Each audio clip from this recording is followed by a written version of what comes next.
Hey everybody, welcome back to LandfishGTV. I'm Batman. And I'm Rage. And you? Well, you know who you are. Right, bad jokes. On to business. In case you weren't aware, the Gears of War 3 beta kicked off its second week of access this past Monday, finally allowing those who pre-ordered Gears 3 to play. Last week, only those who pre-ordered Bulletstorm, or bought Epic Edition or something, we don't really know, were allowed early access. But finally, we're able to bring you everything the beta has to offer. Over the next few weeks that the beta goes on, we'll be bringing you gameplay, commentaries, map and weapon analysis, execution montages, skins, and really anything we can get our hands on. So stay tuned for all the Gears of War 3 beta coverage you'll ever need. Alright, so our first impressions. And remember, this is just the beta, not the finalized version of the game. Okay, so here's what we've got so far. 2 game types. Team Deathmatch and King of the Hill. 4 maps. Old Town, Trenches, Checkout, and Thrashball. 5 new weapons. The Digger, the Retro Lancer, Incendiary Grenades, the Sawed-Off Shotgun, and the One-Shot. Yes, it's really called the One-Shot. 10 unlockable skins. 5 for each side, including Thrashball Coal, which you'll only be able to earn in this beta.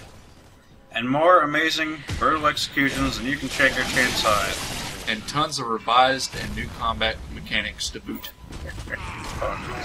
So, what are our first impressions, you ask? Someday, we'll get around to telling you. Okay, here's what I think of the game thus far. Fucking awesome. It seems Epic has finally gotten their shit together since the release of Gears of War 2, which wasn't so great. Gears of War 2 really brought the franchise down a notch after the first one. The campaign was great, a little long but acceptably so, but they ruined everything that made the first game good as far as competitive multiplayer. With Gears 3, it seems they brought back the fan favorites and brought us what we really wanted, even if we weren't sure what it was. Alright, so let's talk about it in no particular order. We'll start with the weapons though, because who doesn't like to hear about the guns? Some of the first weapons I got to use were the Sawed-Off Shotgun and the Retro Lancer.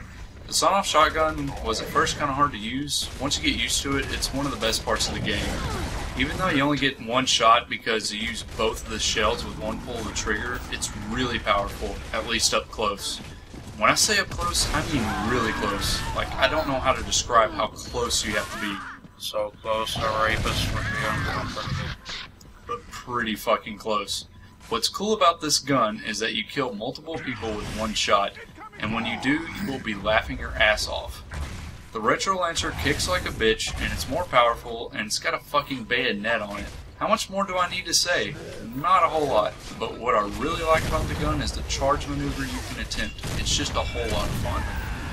Personally, I haven't got too much of a chance to use the other weapons. The Digger is pretty cool though. When you fire it, it shoots a grenade underground which will travel some distance away from you. This kind of gets rid of some of the campers that won't come around some of the corners. As far as I'm concerned though, I can still find 1,000 ways these weapons make me rage.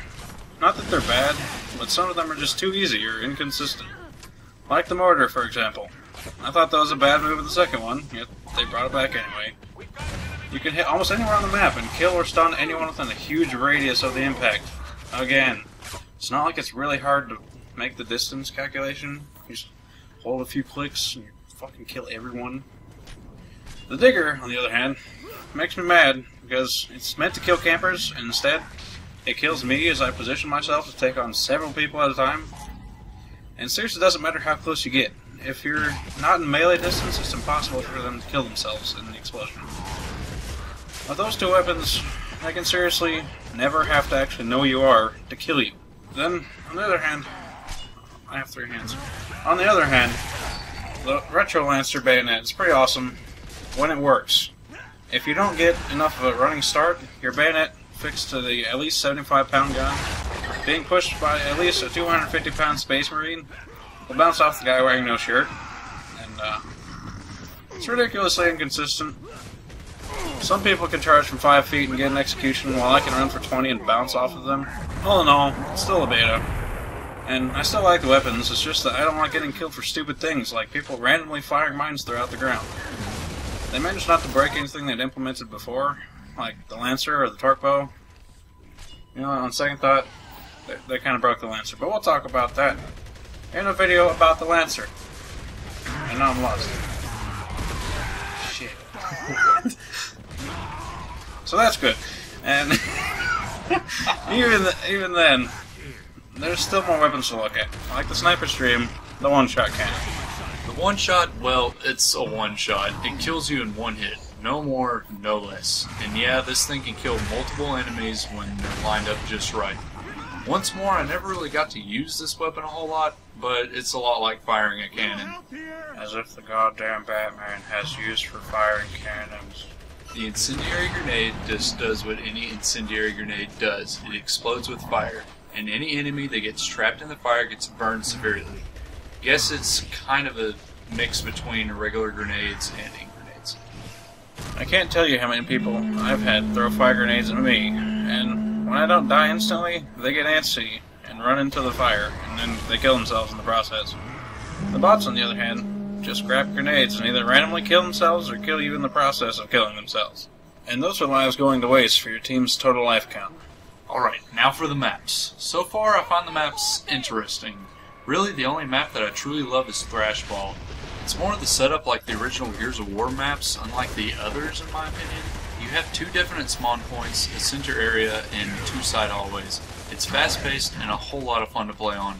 The other maps, they just don't really have the Gears of War setup in my opinion. They seem random and just not as interesting, and they can be kind of difficult to play on. Maybe I'll get used to them, but we will see in the coming weeks. I like Thrashball and Checkout. The only real difference between Thrashball, Checkout, and Old Town is elevation.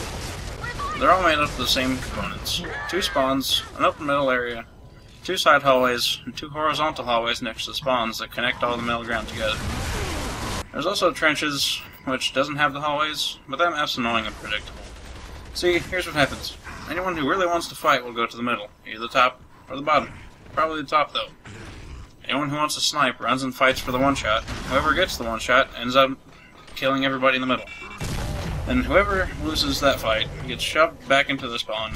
No one makes a move until everyone's out of Lancer bullets, which is never. Yeah, pretty much. Execution time? Yeah, we've got an execution for every gun out there, as far as I can tell. Every single one, mortar included. 25 kills unlocks the gun's execution in the beta. So we haven't got all of them yet, but we're still working on it. The executions we've seen so far are really brutal. Make me grin ear to ear. I mean, ripping someone's arm off and beating them to death with it, or even punching the locust so hard in the face that their heads explode? How could that not make you smile? Because you're not a sadistic asshole. Oh, come on, you know you like it. So, man, what do we have left? We've got new skins, analysis videos, gameplays, all kinds of stuff. We've got a lot of videos to crank out. That we do, but in case you're wondering, that's what we think so far. And at the end of every week we'll review what's gone down and what our thoughts are if they changed. So we'll let you get to watching the gameplays we'll be uploading shortly, and you guys stay tuned. We're going to be bringing you everything about the beta for the next few weeks. I'm Rage. And I'm Batman. And you're watching LandfishGTV. P.S. King of the Hill sucks. Am the testing here? Yep. Pretty good. That was fucking stupid. Last week, fuck you. It seems Epic has finally... You fucked up, Adam. Oh, I can fix it. So, what are our first impressions, you ask? As far as I'm concerned, though, I can still find 1,000 weapons. These 1,000 weapons. The incendiary grenades just does what any incendiary grenade does. The incendiary grenade... God damn, he did it again. The incendiary grenades just does what any incendiary grenade does. It explodes with fire. Any enemy that gets trapped in the fire... Stop laughing! You're messing it up! Can't help Keep it. going!